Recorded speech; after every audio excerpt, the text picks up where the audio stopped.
Perkenalkan, nama saya Pak Kauren, ya. Saya dari HRD PT Virtus Facility Services Jakarta. Ya.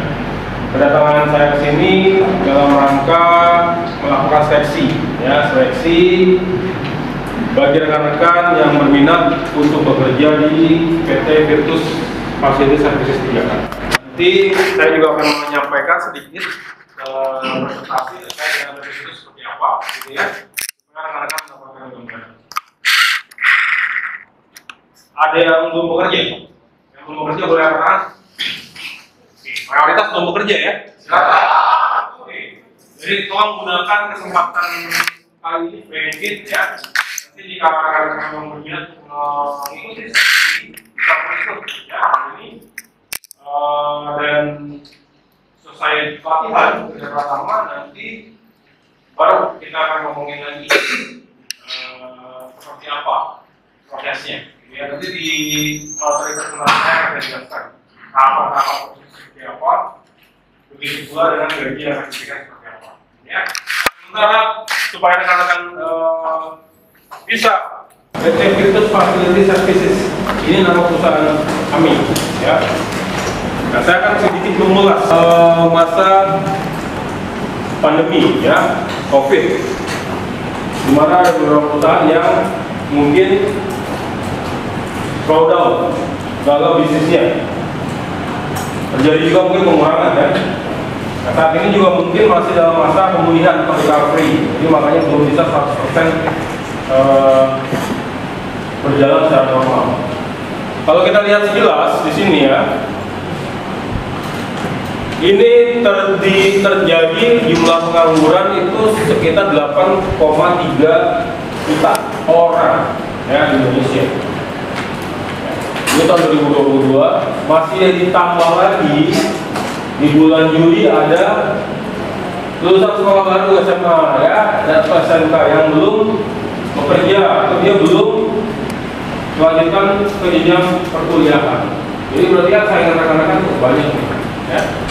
Berarti kalau dihitung-hitung pasti lebih dari 8,3 juta sekarang. Ya. Sedangkan jumlah bisnis atau jumlah perusahaan yang mungkin buka atau berpeluang mencari tenaga kerja baru, mungkin jumlahnya juga masih sedikit gitu ya. Apalagi mungkin di daerah sekitaran Subang nih. Maka dari itu saya tawarkan rekan-rekan yang sekarang sudah mengikuti pelatihan, orang pelatihannya bayar kan? Atau gratis? Bayar. Berarti kan kemarin bayarnya pakai di siapa? Jadi kesempatan nih sekarang. Ya, karena persaingan rekan-rekan itu cukup ketat. Tapi kalau kalian mau nyari di daerah Subang saja, ya mungkin dapat, tapi mungkin tidak bisa cepat, ya, masih cepat. Karena mungkin jumlah persaingannya juga lumayan banyak dibanding kalau anda di Jakarta. Sampai sini paham ya? Ya. Kasat mata. Contohnya misalnya ojol, kelihatannya kerja, ya tapi dia informal. Ya, informal, pendapatannya ya kadang-kadang dapat, kadang-kadang enggak. Ya, apa kuli bangunan misalnya, kadang-kadang kerja, kadang-kadang enggak, gitu ya. Kelihatannya sih kerja, tapi kerjanya itu enggak permanen, gitu ya. Paham ya? Baik, lanjut. Saya akan menyampaikan terkait dengan budaya di PT Virtus supaya kalian nggak pakai, ya, supaya kalian nggak pakai.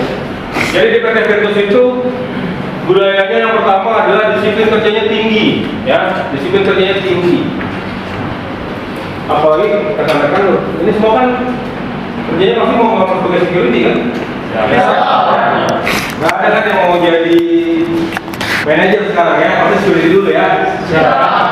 Karena security, kedisiplinan itu adalah nyawanya, ya, kedisiplinan itu nyawanya. Di sini semua diatur kan? Bangun diatur, ya. Mungkin mandi diatur, karena kalau nggak diatur nggak mungkin semuanya di waktu bersamaan kan nggak cukup mungkin ya fasilitasnya. Yang kedua makan juga diatur tadi kan, saya lihat semua kan diatur, ada tata caranya kan. Siap. Nanti kalau saat kalian bekerja nanti semua serba diatur pasti. Makanya saya sampaikan di sini disiplin kerjanya tinggi. Yang namanya disiplin kerja itu wajib dilakukan oleh seorang security. Boleh contoh nggak boleh tahu apa? Cara berpakaiannya juga diatur, benar nggak? Siap. Nah, yang namanya disiplin kira-kira itu dipaksa atau sukarela dilakukan? Yakin?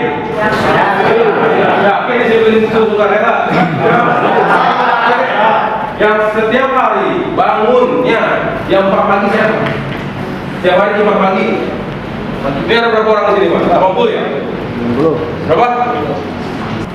Yang lainnya pasti bangun itu langsung cabut, nggak mungkin rapiin ya.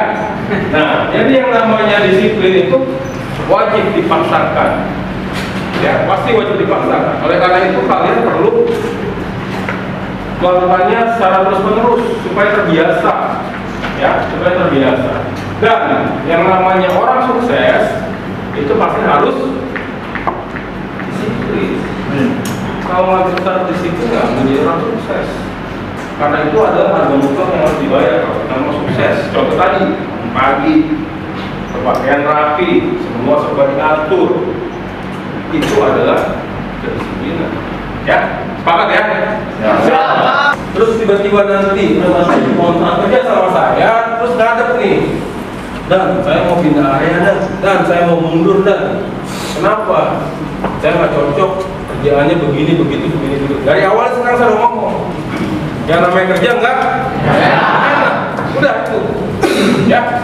Jadi kalau nanti udah ada yang datang kontrak tiba-tiba ngomong ke saya mau keluar, nggak betah segala macam, kan saya dari awal udah ngomong. Yang namanya kerja nggak enak. Ya.